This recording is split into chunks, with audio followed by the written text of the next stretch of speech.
جو ہی وہ گاؤں سے باہر نکلی تو کیا دیکھا؟ حضور ایک ٹیلے پر کھڑے ہیں اور ایک قافلے کو راستہ بتا رہے ہیں۔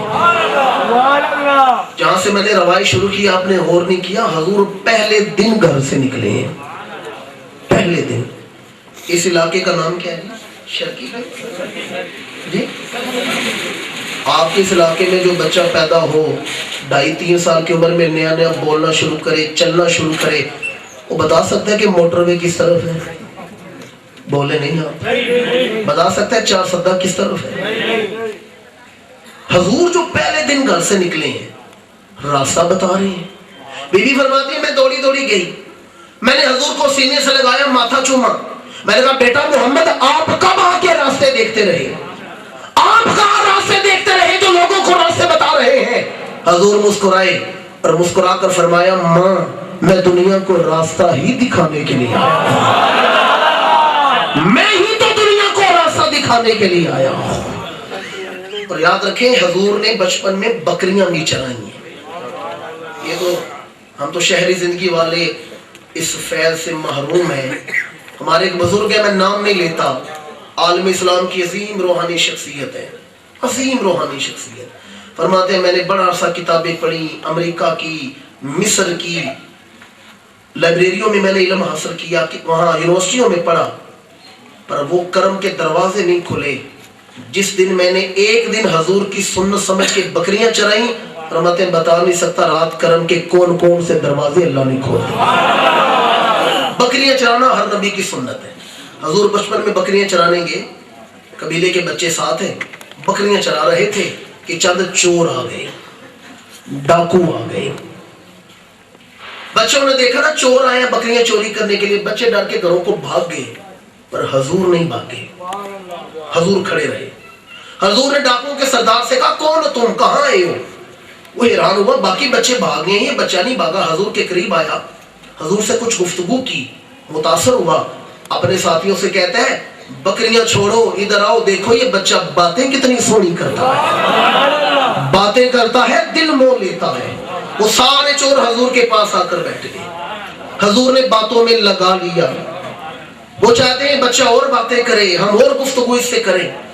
حضور نے باتوں میں لگا لیا، اتنے میں قبیلے والے مرد ہاتھوں میں کلاڑیاں ڈنڈے لاٹھیاں اٹھا کر آ گئے، چوروں کو پکڑا، چوروں کو مارنے لگے۔ حضور کا بچپن تھا، فرمایا ٹھہر جاؤ، انہیں کس جرم پر مار رہے ہو؟ تمہاری بکریاں تو سلامت چل رہی ہیں، یہ تو میرے ساتھ بیٹھے باتیں کر رہے تھے۔ گاؤں والوں نے کہا بات تو ٹھیک کر رہے ہیں، یہ تو یہاں بیٹھے باتیں کر رہے تھے۔ انہوں نے چھوڑ دیا۔ چور کہتے ہیں بڑا سیانا بچہ ہے، سمجھدار بچہ ہے، بکریاں بھی بچا لی، ہمیں بھی مار سے بچا دیا۔ چور اپنے گھروں کو چلے گئے، حضور گھر آ گئے۔ اس واقعہ کے کم سے کم 60 سال بعد، 50-60 سال بعد حضور گھر آ گئے، چند عرصہ قبیلہ بنو سعد میں رہے، پھر مکہ میں آئے، پھر حضور نے اعلان نبوت کیا، پھر مدینہ، یعنی 50-60 سال بعد کی بات ہے۔ مدینہ میں ایک بوڑھا آدمی آیا، کمر جھکی ہے اور وجود تھر تھر کانپتا ہے، لوگوں سے پوچھاتا حضور کی مسجد میں آ گیا، حضور کے سامنے آ کر بیٹھا، کہتا میں نے سنا آپ اللہ کے نبی ہیں۔ فرمایا ہاں میں اللہ کا نبی ہوں۔ کہتا ہے نبی ہے تو نبوت کی کوئی نشانی تو دکھائے، کوئی نشانی دکھائے آپ اللہ کے نبی ہیں۔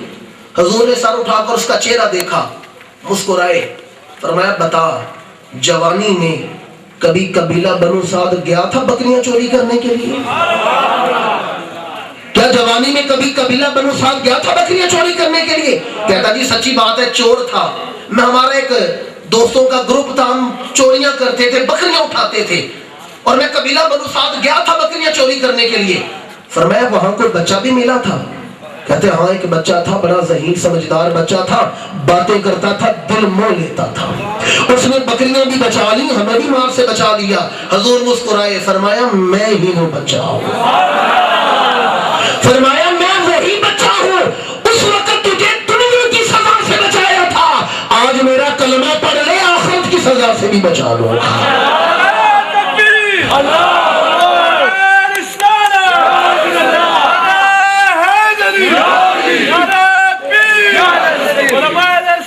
زندہ